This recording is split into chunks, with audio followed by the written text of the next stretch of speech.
Hello and welcome to the Dr. Richard podcast, a show about health, well-being, fitness and humanity. I'm Dr. Richard Marks. So hello, Angus Warburton. I am honoured to be invited back. Yes, I to think say. we've seen you before somewhere. Lucky you. Absolutely.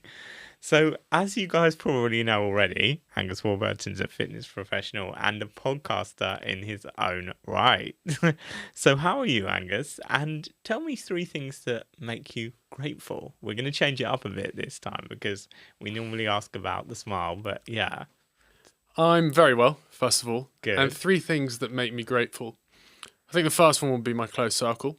I'd be nowhere without my family, my friends, my girlfriend, of course, too. Amazing girlfriend. And the impact they have on me has been... admittedly, I'd say I've been quite picky with who I've chosen to surround myself. Obviously, family is non-negotiable, but they're all awesome. We love your sister. Yeah, of course. I think the next thing would be my love for exercise.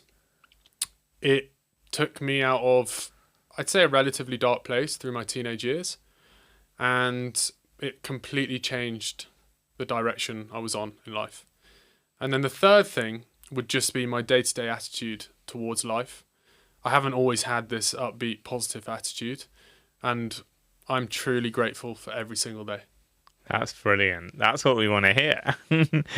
So, obviously, we talked a little bit about how we know each other from having your teeth whitened. Obviously, you came in to visit me again recently for a turn-up visit with the girlfriend. It was first couples gig, which was quite exciting. Wow, pretty great. And obviously, from training. I think we're missing another training session doing this podcast, actually. Very tactical. We can do it here. So tell me a bit about your podcast. So my podcast is on winning, and every individual I invite on the podcast I see as a winner. And I want to give my listeners an insight into the winning mindset. So the first question on the podcast is, why are you a winner? And we've obviously had a wide range of answers, one of them being from Dr. Richard himself. And it is the kind of podcast that if you're looking to feel a bit more motivated or wanting to push on with your business, your life, whatever it might be, then it's definitely worth you listening to. Yeah, and I think it's an amazing podcast. So obviously, I have it on rotation, so I get to listen to a lot of the episodes, including my own and other people's. It's really inspiring. So thank you so much. Yeah, I think it's amazing. So tell us a little bit about some other things that have changed since we last talked on the podcast. How has your life changed? How do you think you've grown, both from fitness, business, and personal life perspective? Well, a lot's changed. Definitely on a personal level, my relationship, of course. And I don't think you quite realise until you're in something that you consider quite special, how much of an impact it's going to have on you in your day-to-day life. And when you're with someone who supports you and believes in you, and no matter how you're behaving as well, and how you're feeling is always there for you, completely changes your life. So shout out to Izzy there. Yes, she's brilliant. From a business perspective, I think my business got to a level that I always dreamed of. And 3 of the financial goals I wrote down in terms of cost per hour, online coaching clients were, and also I saw the book as well, which was another goal of mine.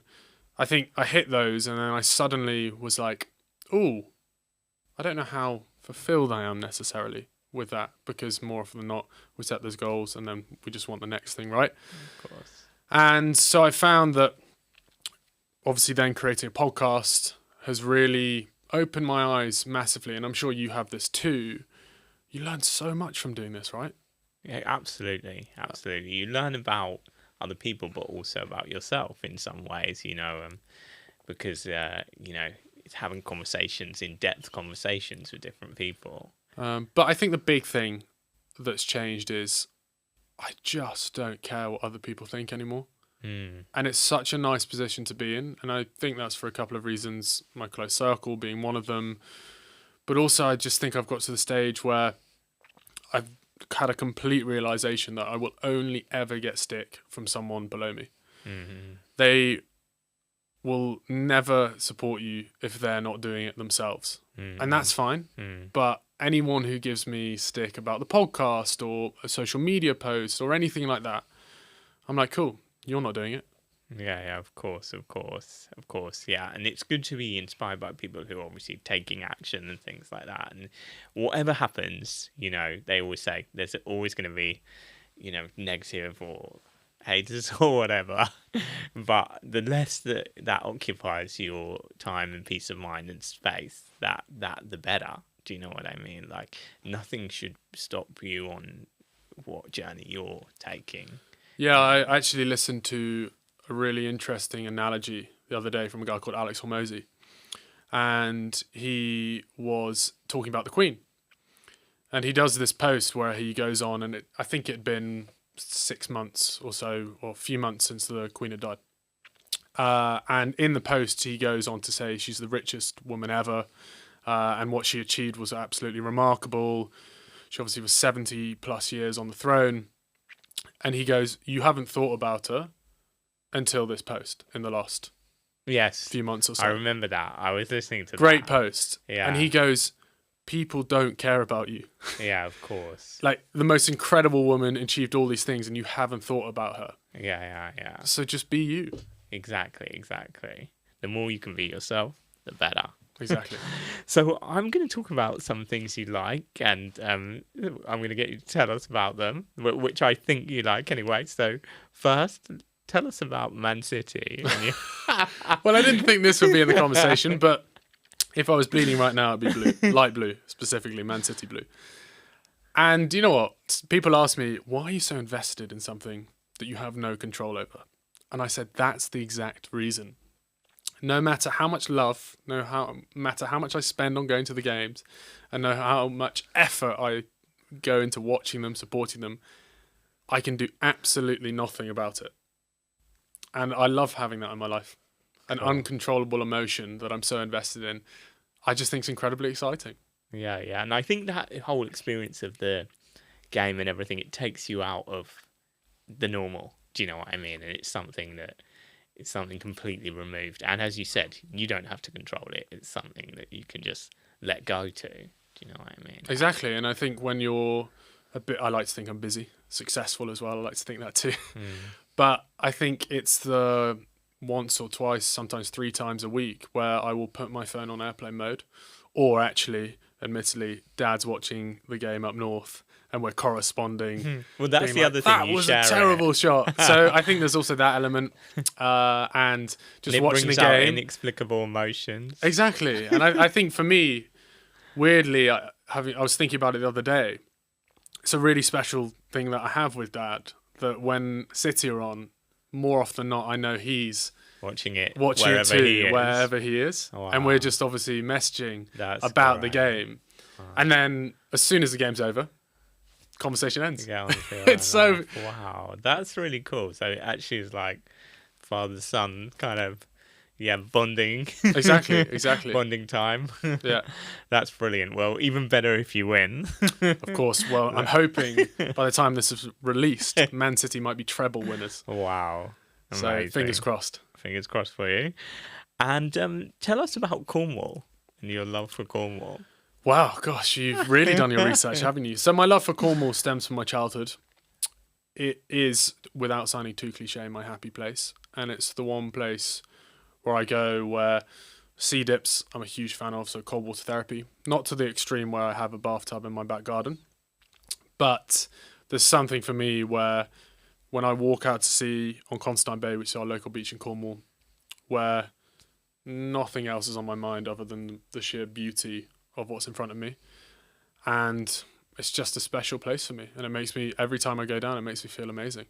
Yeah, they say something about being near the water, it connects you, and obviously connecting to nature, nothing better than that. Exactly. And what about your love for the north? Well, I was Bolton born and bred, to be precise, which no one believes me with the accent. But yeah, I think surprising you don't support Bolton then. Probably a good decision not to be honest. I'm quite lucky I'm a City fan. But yeah, I was born and bred up there, and I'm constantly going back and forth The countryside, from mum and dad's, obviously up north, and You went to school there. went to school up north. And I guess naturally where you're from, you're always going to love, really, right? Yeah, and I think people are very friendly there, and it's a good community. You know what I mean? And I think also it's good to have a place other than London. Obviously, we're in London right now, amazing city, but it's good to have a place to also get away from the city. Yeah, exactly that. And actually, you get to walk down the street and say morning to people, and they don't look at you like you've just shot someone, like in London. Even if they're in your own apartment block, they might be like, "What are you?" Seriously, I was walking down my street the other morning, and it was actually on Sunday. And I think I got up really early, like 7:30, to walk to the shop. And there's not that many people up at that time anyway. And one chap who was walking past me just goes, "Morning." And I said it back, but I was like, oh my goodness. No one does that around here. Which is bizarre coming from a northerner, but I guess that's what London's like. Yeah, absolutely. And family, how is that important to you? I think it's everything. And more than ever, as I grow older, do I appreciate it? Because obviously you see situations around you, and the situation you've had on a personal level as well. And you really start to understand as you grow the importance of having those people there in your life that no matter what happens are there for you. If you do something terrible, they're there for you. When you do something amazing, they're there for you. And it's that just unconditional love that regardless of what happens to you is always there. And I think I'm so fortunate that, my parents are still together. I'm best mates with all my siblings. It's amazing. So incredibly grateful for them every single day. Definitely. And to your friends, your friendship group, which you talked about, keeping a close circle of friends. Yeah. I always say to people, show me your closest 5 friends and I'll tell you your future. Which, again, sounds a bit cliche, but it's true. I would be nowhere near where I am today from a business perspective if it wasn't for a certain few individuals.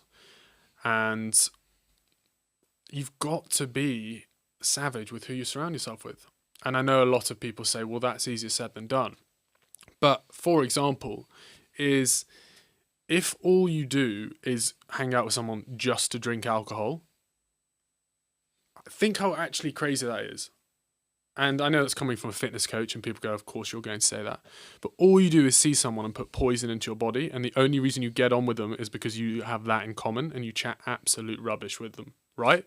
Imagine if you met someone and you actually went and played sport with them, you went to the gym with them, or whatever it might be. You went to the theatre with them, or you went on a walk with them. That's real human connection. And alcohol gives you that false sense of enjoyment, when actually more often than not, in those situations where alcohol's involved, all the BS, I know I can't swear on this podcast, but all the BS comes out, right? And those relationships we have with those individuals are more often quite false. Yeah, of course. Although somebody did once say to me that, with British people being so reserved, if it wasn't for the pub, there would be no relationships. But maybe it is the pub's fault because everyone goes, oh, I'll be open at the pub. Yeah. And I'll speak my maybe mind there is when I've had a few way. drinks. Exactly. Maybe things should change. And admittedly, the climate doesn't help in this country. I think that drives a drinking problem, let's call it.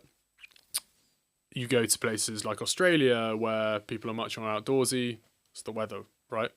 So, and I would say the Scottish and Irish are worse, just to insult several nations there. Stop the podcast. But yeah, as we said, there's other ways to do things, as you said, and there's ways of sport and plenty of other things you can do. But I think even when it comes to exercise, as I said to you, of course, people will say you're a personal trainer, but some of the best times I've had, and from an exercise perspective, might be doing team sports or something along those lines. It doesn't have to be going to the gym, getting buff, as they say. It can just be an activity that you just enjoy. And you said you recently took up running again, which you've been a runner for a long time. But yeah, I think I've gone full circle. I went to the gym, obviously, from having been a runner at school, naturally a much smaller frame than I am now. I think now, having got to a stage aesthetically, I've kind of gone full circle and gone, actually, I'm better at running probably. So I'm still going to weights train, but I want to integrate in more running because I feel I can push myself further from a running perspective than I ever can from a weights training perspective. Yeah, and I think it's got a different point to it. Obviously you're moving around, getting fresh air, connecting with nature. So Oh, yeah, of course, connecting with nature. That's the reason. exactly. And so tell us about your girlfriend. Izzy, wow, you're getting a lot of limelight in this podcast. Nah, she's epic. I think that's the simple way of describing it. I hope she'd I would say agree. the same thing about me on her podcast, but I think I know it's a very special relationship, and I hope it keeps growing day by day. Absolutely. So going back on, obviously you talked about, going through some of those darker times and struggles and things. So kind of now you've come to this really good point in your life. What do you think you would say to your younger self if you could be there talking to your younger self as a support? What do you think you would say? So much. That's good. I think I'd say two things. The first one being as simple as cut the attitude, because inside you're hurting. Mm-hmm. And I know that's quite blunt, but actually in the environment I was in, I got a lot better when I moved schools, and the housemaster that I had was much more just straight talking. And I think as a young lad who had an attitude, I needed that. And he tried really hard, and the penny, I didn't drop, but it lodged into place. Why do you think you had the attitude? Can you point that to anything? I think through school, I just really struggled from an academic perspective. And for some reason, there was still a very egotistic kid there, a very supposedly confident kid. And admittedly, I think one of the things that comes to mind when you ask that question is I had two brothers who thrived at school. Top sports teams, top academics, all those kind of things that I strive for but just couldn't get.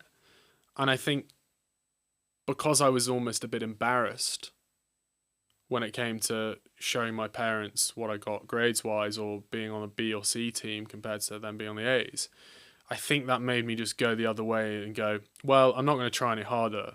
I'm actually just going to be a bit of an idiot. Mm. And so I covered that with just the buzzing personality that everyone thought that I had. But the other piece of advice I would give is just be yourself. Mm. It's absolutely exhausting being anyone but yourself. And I'm sure you'd agree with that. From a business perspective, from a social life, it sucks hanging around with people you don't actually want to hang around with. So just cut the BS. And I know. And that's the thing, once you just find be yourself. your own, when you find your own path, if you think, there's a possibility you may have felt like you were living in the shadow, especially of two, twin brothers at the, older brother at the head of the family or whatever, or older brothers. So you need to find your own place and not be like them. And the great thing is I don't feel that at all now. Which is amazing. I don't feel any sort of shadow. And that's not because of the fact that they're not doing as well as me in life. There's nothing to do with that. It's because I'm in a position now where I'm 100% myself. Okay. And I think if I had done that when I was at school earlier and just swallowed the ego and just gone, Angus, this is you, be you, I think I might have got there a little bit faster. But that kind of feeling of living in the shadow now is totally gone, which is quite an amazing position to be in. And doing this podcast like this makes you suddenly realize it. And that's why I love podcasts so much, is I found in them that all this just realization comes into play, which is amazing. Yeah, absolutely. And that's your journey, and this is why you are here where you are now, and that all that makes you, so that's absolutely great. So how do you kind of get discipline and mentality to kind of perform? And obviously you're into fitness and in business as well. What do you think, where do you find that from?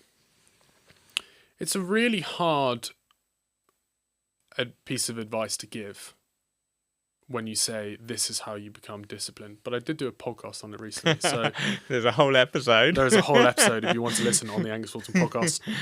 But I think it has to come from within.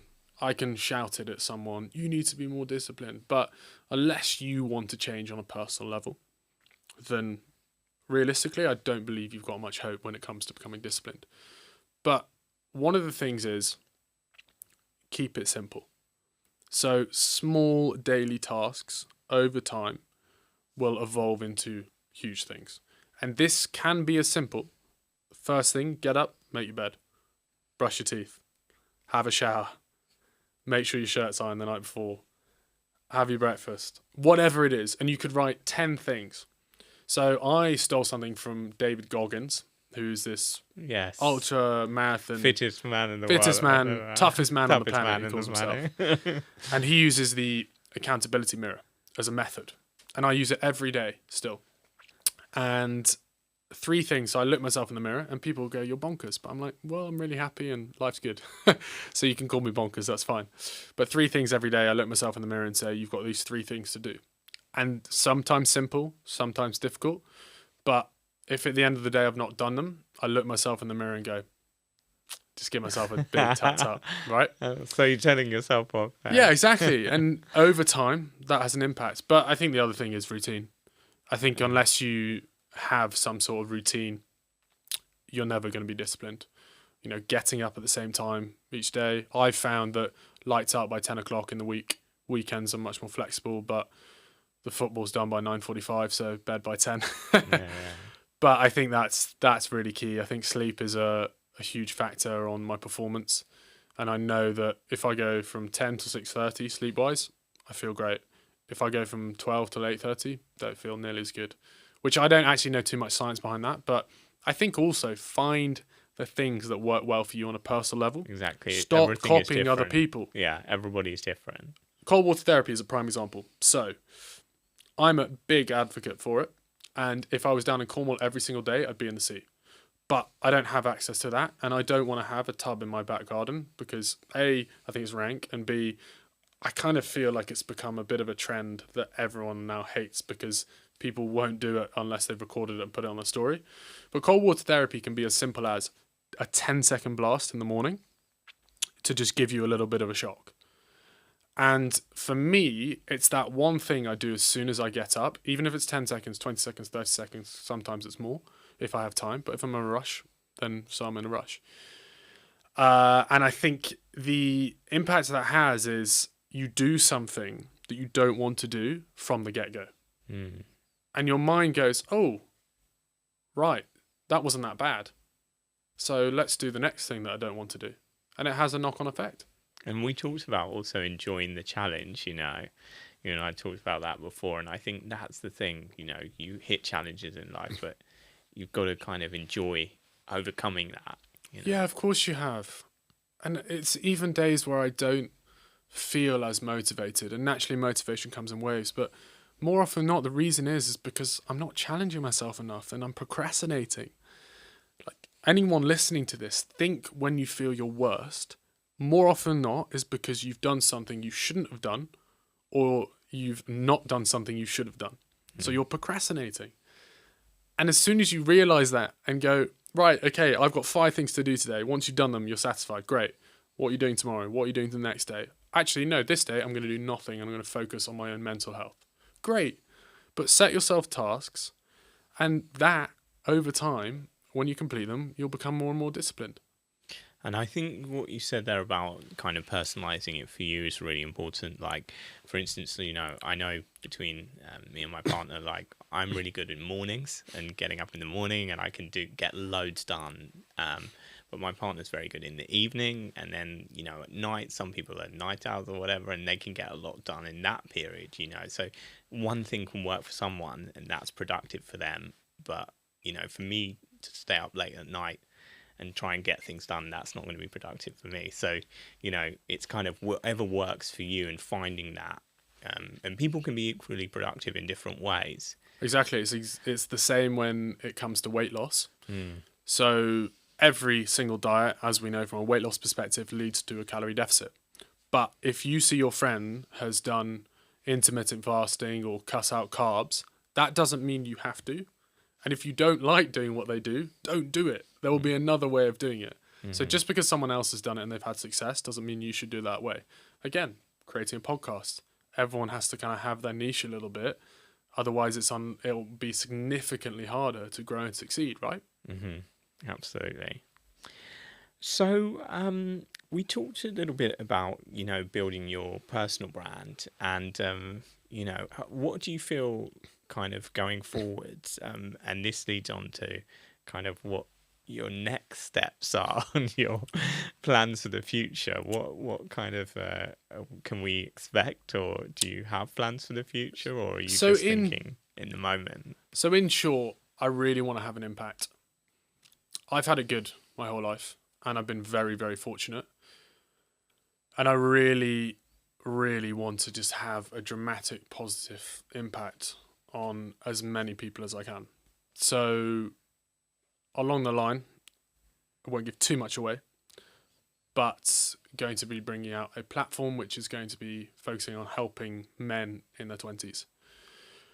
The reason I'm creating that is because of the fact that I know how hard it can be mentally, and I'd love to completely change the path of young individuals who just feel a bit lost, young men. And I feel that with the experience I have with my business and with what I've been through, and obviously a couple of other people involved as well, what they've been through, I feel like we really can have a dramatic impact. And that really excites me, a project like that. Definitely. Sounds absolutely brilliant, and we'll be keeping in touch to find out what's going on with that. Amazing. Well, thank you for joining me, Angus. All of Angus's details and links are in the show notes. And thank you for listening. If you like today's show, please rate and review wherever you get your podcasts. It was presented by me, Dr. Richard Marks. For more about me, I'm on at Dr._Richard_, or visit my website, www.drrichardlondon.com. And this is a Pod People production, and the music is by Delhi Music, and we will see you next time.